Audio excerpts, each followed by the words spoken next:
샬롬. 우리는 기도로 증거하다 시리즈 말씀을 함께 나누고 있습니다. 저는 교육을 담당하고 있는 곽성현 목사입니다. 아이들을 주로 만나기 때문에 작년 세대와 말씀을 나눌 기회가 없는데 오늘 이렇게 함께 은혜를 나누게 되어서 참 감사합니다. 이 기회를 허락하신 담임 목사님께 감사드리며 하루속히 온전히 회복되셔서 이 단에 서시는 날을 기대하고 또 기도합니다. 오늘은 세 번째 시간 엘리야의 기도를 통해 우리의 기도를 함께 살펴보고자 합니다. 작년 여름 이맘때쯤이요, 중고등 학생들과 캄보디아 선교를 간 적이 있습니다. 그곳에 가기 위해 아이들과 이제 준비를 하면서요, 캄보디아에 대해서 조별로 이제 발표를 하기로 했습니다. 첫 번째 시간이 돼서 학생 둘이 발표를 하는데요, 발표 내용부터 PPT까지 너무 잘 준비를 한 거예요. 그래서 끝나고 칭찬을 하면서 어떻게 이렇게 잘 준비했냐라고 물어봤습니다. 그랬더니 그 아이들의 답변이 참 깜짝 놀랐는데요, 이렇게 대답을 했습니다. 그 아이가 챗 GPT 같은 AI를 통해서요, 캄보디아에 대한 정보를 얻고 그 정보를 AI에게 PPT로 만들어달라고 했다라는 겁니다. 그러니까 이 친구들은 AI에게 명령한 것이고 AI가 만든 자료를 가지고 발표만 한 것이죠. 물론 많은 이제 배움이 서로 되었지만은요, 지금 이 기술의 발전을 보면 놀라는 일들이 한두 가지가 아닙니다. 최근 구글에서 내놓은 이제 스마트 안경을 보면은요, 핸드폰을 꺼낼 것도 없이 눈에 보이는 것을 바로바로 AI가 알려주고요, 외국어도 실시간으로 통역을 해줍니다.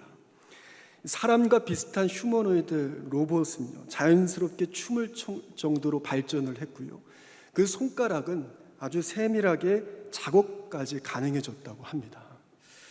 우리는 이런 기술 만능 시대를 살아가고 있습니다. 이전에 할 수 없었던 미지의 영역들이 하나둘 열려져 가죠. 분명 대단한 일입니다. 그러나 이런 기술의 발전을 우려하는 목소리도 적지 않습니다. 인간이 모든 것을 할 수 있을 것 같은 무한한 희망 속에서요, 인간이 지켜야 할 경계선 또한 희미해지는 것이죠. 성경의 바벨탑이 그러했습니다. 넘지 말아야 할 선을 넘는 인간의 오만함이 결국 인류의 재앙이 될 것이라 말하기도 합니다. 바벨탑을 쌓을 때 그들이 가진 기술을 생각해 보면은요, 그 시대 상상할 수 없었던 기술이죠. 벽돌을 구워서 또 그것을 쌓고 하늘에 닿을 만큼의 건축물을 만든다라는 것, 그 시대에 기고만장해질 만큼 위대한 기술력을 가진 것이 맞습니다. 그렇다면 그런 기술을 주신 하나님께 감사하며 그런 편리를 누리고 또 그것을 통해 하나님께 영광 올려드리면 되는데, 그들은 그것을 하나님을 대적하는 데 사용했죠. 하나님의 영광이 아니라 자기의 이름을 세상에 알리는 데 사용하고자 했습니다. 결국 바벨탑의 결말이 어떻게 되는지는 우리는 잘 알고 있습니다.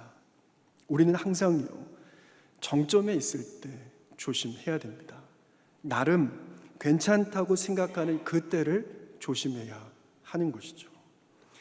우리가 사는 이 시대는 바벨탑을 쌓기 참 좋은 시대입니다. 정점에 있는 것 같은 이때 어찌 보면 경계선은 희미해져 가는 것이죠. 결국 우리 안에 자리 잡은 오만과 또 교만이 넘지 말아야 할 선을 넘게 하고 우리를 넘어지게 하는 요인이 되는 것을 보게 됩니다. 그렇기 때문에 오늘 우리가 나누는 이 본문이 더욱 의미가 있습니다. 오늘 본문에 등장하는 엘리야가요, 바로 누구보다 정점에 있었던 사람입니다. 정점에 서서 자기 마음대로 다 할 수 있을 것 같은 오만함에 빠지기 가장 좋은 시기인 것이죠. 오늘 읽은 본문 바로 전의 상황은요, 열왕기상 18장 갈멜산의 대결이 나옵니다. 엘리야 혼자서 이방 선지자 850명을 이긴 사건입니다. 가운데 제단을 쌓고요, 이 제단에 가장 먼저 불이 떨어지는 신이 진짜 신임을 대결하죠. 이방 선지자들이 먼저 자기 나름대로의 제사를 드립니다. 자해를 하고 더 자극적인 방법으로 바알과 아세라 신을 부릅니다. 그러나 그 신들은 응답하지 않죠. 엘리야 차례가 됐습니다. 모든 이스라엘 백성이 보고 있고 또 850명의 이방 선지자가 보고 있습니다. 열왕기상 18장 37절과 38절은 이렇게 기록합니다. 여호와여 내게 응답하옵소서, 내게 응답하옵소서. 이 백성에게 주 여호와는 하나님이신 것과 주는 그들의 마음을 되돌이키심을 알게 하옵소서. 엘리야가 하나님을 향해 기도합니다. 그때 성경은 이렇게 기록하는데요. 이에 여호와의 불이 내려서 번제물과 나무와 돌과 흙을 태우고 또 도랑의 물을 핥은지라. 엘리야의 완전한 승리입니다. 모든 백성이 그 광경을 보고 그 자리에 엎드립니다. 그리고 엘리야는 이방 선지자들을 따라가서 단 한 명도 남기지 않고 처단합니다. 이것이 오늘 우리가 읽은 본문 바로 전의 상황인 것입니다. 이 정도면요, 엘리야가 전능감에 취할 만하죠. 자신이 가진 능력의 정점을 경험하고 있는 겁니다. 그런데 이러한 순간에 엘리야가 취한 행동은요, 우리를 좀 당황스럽게 합니다. 이스라엘은 3년 6개월째 비가 내리지 않았는데요, 바로 전장인 17장 1절에 엘리야가 비가 오지 않을 거라고 선포한 이후에 이스라엘은 극심한 가뭄에 시달립니다. 그리고 이방 선지자와의 갈멜산 대결이 있은 후에 오늘 우리가 읽은 본문 엘리야의 기도를 통해 큰 비가 쏟아지는 내용이 담겨져 있습니다. 우리가 생각할 때요, 850명의 이방 선지자를 이겼고 엘리야의 기도를 통해 제단에 불이 떨어졌다면 가뭄을 놓고 기도할 때도요, 조금 더 멋있게 기도할 수 있을 것 같습니다.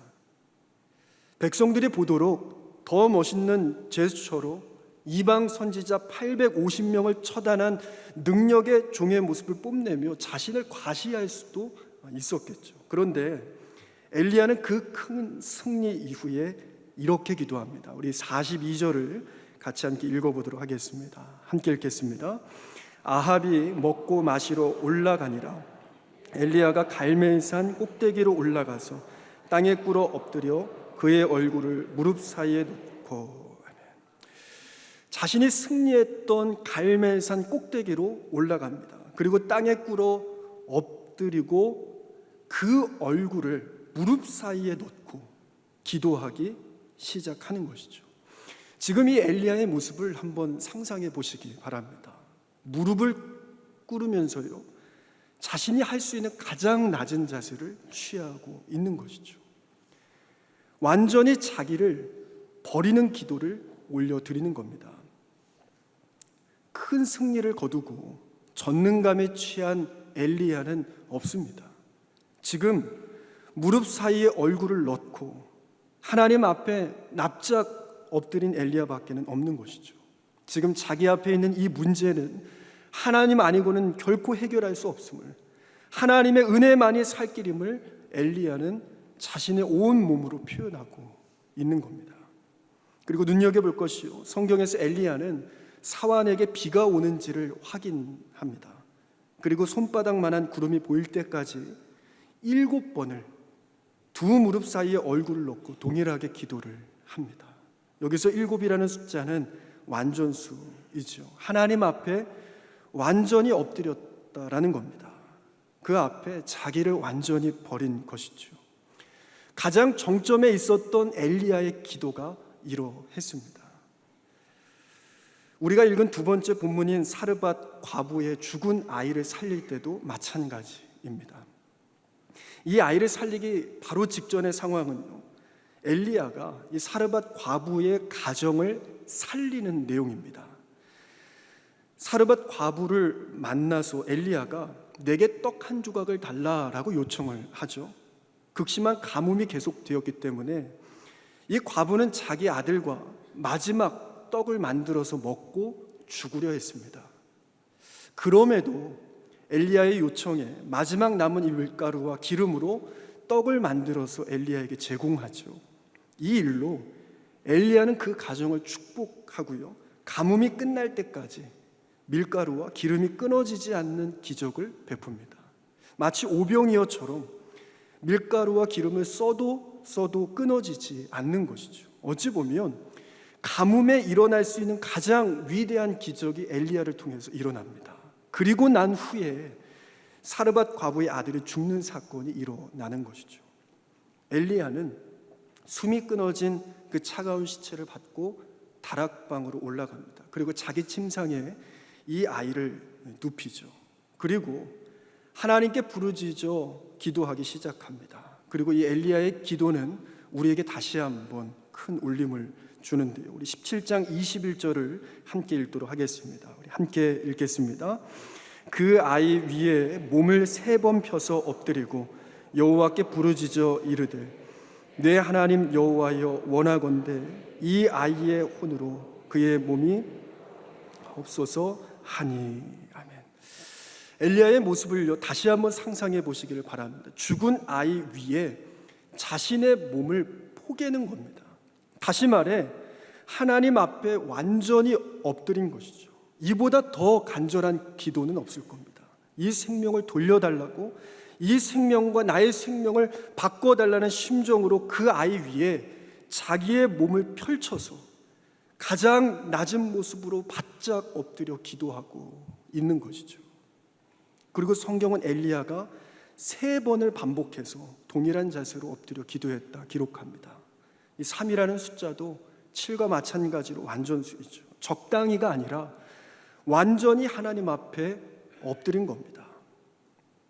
이것이 바로 당시 최고의 선지자였던, 능력의 종으로 높임 받았던 엘리야의 기도였습니다. 어찌 보면 28장에 비를 내려달라는 기도와 17장에 죽은 아들을 살려달라는 기도는 별개의 사건으로 큰 연관성이 없어 보이기도 합니다. 그러나 앞서 우리가 나눴듯이요, 이 본문에는 중요한 공통점을 발견할 수 있는 것이죠. 바로 엘리야의 기도는 자기를 완전히 버리는 기도였다라는 것입니다. 다시 말해 엘리야의 기도는 자기의 끝을 알리는 기도였습니다. 사랑하는 성도 여러분, 우리는 엘리야의 기도를 통해 우리 자신을 한번 돌아봐야 합니다. 우리 한번 따라해 주시겠어요? 끝나야 시작된다. 끝나야 시작됩니다. 그렇다면 끝난다라는 것이 무엇인가 우리는 질문해야겠죠. 그저 엘리야처럼 오늘부터 내가 두 무릎 사이에 얼굴을 넣고 기도할 때마다 그렇게 기도하리라, 하나님 앞에 바짝 엎드려서 바닥에서 기도하리라, 이것만은 아닐 겁니다. 그런 외형보다 더 중요한 것이 있습니다. 구약의 이스라엘을 가리켜서 재미있는 표현이 하나 나오는데요. 출애굽기 32장에 금송아지를 만든 이스라엘 백성에 대해서 하나님께서 모세에게 말씀을 하십니다. 이렇게 말씀하시는데요. 내가 이 백성을 보니 목이 뻣뻣한 백성이로다. 목이 뻣뻣한 백성이라는 표현이 나오죠. 이것은요, 엘리야가 취한 기도의 모습과 정반대의 대표적인 모습일 것입니다. 그런데 이것은 외형적으로만 반대되었다라는 것을 의미하지는 않습니다. 목이 뻣뻣하다라는 것은 자기 자신을 하나님 앞에서 절대 굽히지 않는 것을 의미하는 것이죠. 여기서 뻣뻣하다에 사용된 히브리어 원어를 보면은요, 카쉐라는 단어로 뻣뻣하다, 단단하다, 완고하다라는 뜻을 가지고 있습니다. 한번 따라해 주시겠어요? 카쉐. 네. 사실 굉장히 생소한 단어이기 때문에 꼭 이 단어를 한번 기억해 주셨으면 좋겠습니다. 이 카쉐라는 단어는 학자들이 이 멍에를 거부하고 목을 곧게 세우는 소의 이미지에서 가져왔다라고 말합니다. 이 멍에를 다 아실 겁니다. 소의 몸에 얹혀서 수레를 끌거나 밭을 갈 때 사용하는 농기구이죠. 농부가 멍에를 사용하는 이유는 소를 자신이 원하는 방향으로 움직이기 위함입니다. 소가 마음대로 움직이면 농사일이 안 되기 때문이죠. 그런데 멍에를 메었음에도 불구하고요, 소가 자기가 가고 싶은 대로 가고자 이 카시에 목을 뻣뻣하게 세우고 고집을 부리는 겁니다. 이스라엘이 목이 뻣뻣하다라는 것은 마치 멍에를 거부하는 소와 같다라는 것이 이 출애굽기의 설명인 것이죠. 사실 우리가 받은 구원을 생각하면은요, 이렇게 목이 뻣뻣한 신앙이 얼마나 오만한 것인가를 알게 됩니다. 우리는 모두 예수 그리스도를 믿음으로 구원받았고 하나님의 백성이 되었습니다. 그 구원은 전적인 하나님의 사랑에 근거합니다. 결코 우리에게 자격이 있거나 능력이 있어서 상으로 받은 것이 아닙니다. 구원은 하나님의 은혜로 거저 받은 것이고 선물로 받은 것이죠. 주님, 저에게는 방법이 없습니다. 우리는 그렇게 하나님 앞에 엎드렸고 그렇게 우리의 신앙은 시작되었습니다. 찬송가 280장의 가사가 그 고백을 잘 담고 있는데요. 천부여 의지 없어서 손들고 옵니다. 주 나를 외면하시면 나 어디 가리이까. 내 죄를 씻기 위하여 피 흘려 주시니 곧 회개하는 마음으로 주 앞에 옵니다. 두 손 들고 주님 외면하시면 갈 곳이 없습니다. 하나님의 은혜 아니면 안 된다고 우리는 그렇게 하나님 앞에 엎드리며 시작했었습니다. 그렇게 우리는 하나님의 멍에를 맨 거죠. 그런데 어느 순간 우리의 자아는 살아납니다. 우리의 고개는 다시 뻣뻣해집니다. 그리고 멍에를 거부하는 소처럼 우리 안에 그 카시에가 살아나는 것이죠. 그렇기 때문에 이 엘리야의 기도는 우리에게 오늘 도전이 됩니다. 우리의 카시에 멍에를 거부하고 은연중에 피어오르는 내가 할 수 있다는 그 마음이 끝나야 하는 것이죠. 그렇게 우리의 카시에가 끝나야 비로소 하나님의 역사가 시작되는 줄 믿습니다. 이 카시에라는 단어를 떠올리면요, 생각나는 사람이 있습니다. 바로 바울입니다. 마치 폭주 기관차 같은 사람이죠. 열심히 너무 강해서 가만히 있지를 못합니다. 예수님을 믿는 사람들을 잡아놓기 시작하는데요. 사도행전 7장에 스데반이 돌에 맞아 죽을 때도 가장 앞장서서 그 일을 합니다. 다메섹이라는 며칠을 걸어야 하는 먼 곳에 있는 그리스도인들을 잡기 위해 원정을 갈 만큼 열정이 있었습니다. 이처럼 바울은 하나님의 멍에를 거부하고 자신의 지식과 능력, 또 학벌, 지위를 믿고 온갖 혈기를 부리며 폭주했습니다. 그렇게 다메섹으로 가는 길에 바울은 하나님 앞에 완전히 엎드리게 됩니다. 사도행전 9장 3절에서 4절을 우리 함께 읽어보도록 하겠습니다. 함께 읽겠습니다.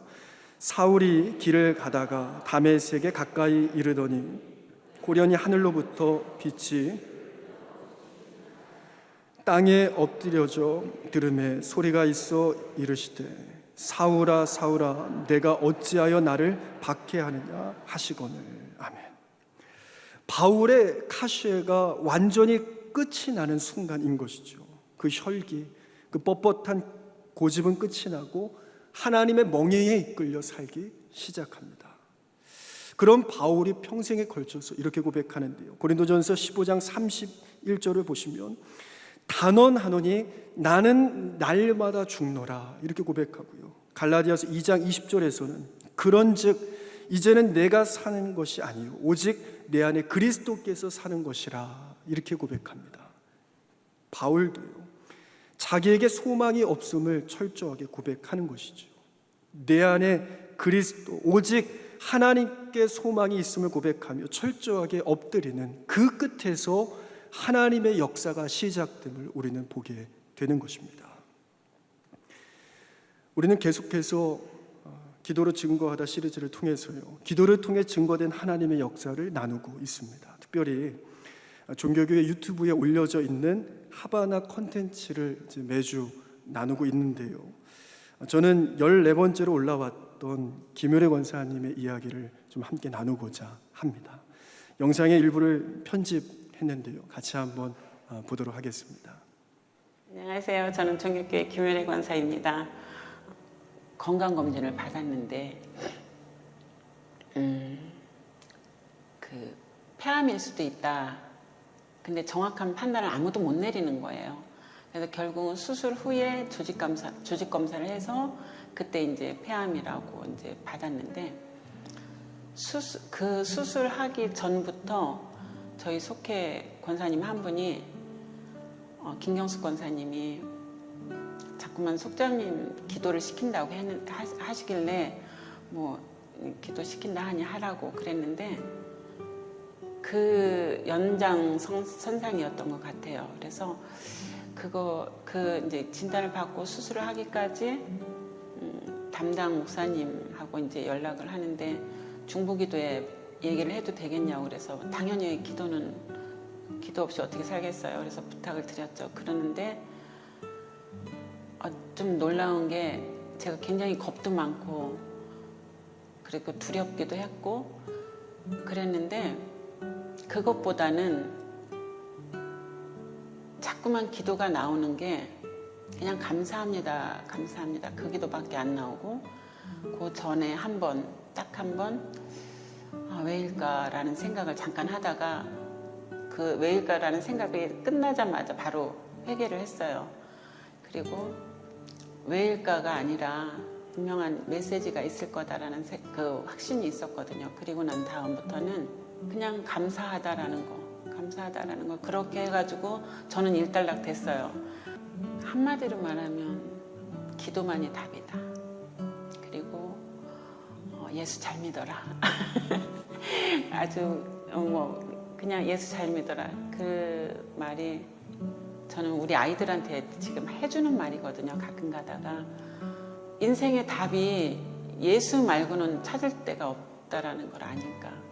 삶을 살아가다 보면은 여러 가지 부닥치는 일들도 많을 거고 좋은 일만 있을 게 아니라 뭐 살다 보면 힘들어지는 일도 있는데 그럴 때마다 쉬지 말고 하나님 앞에 무릎 꿇어라.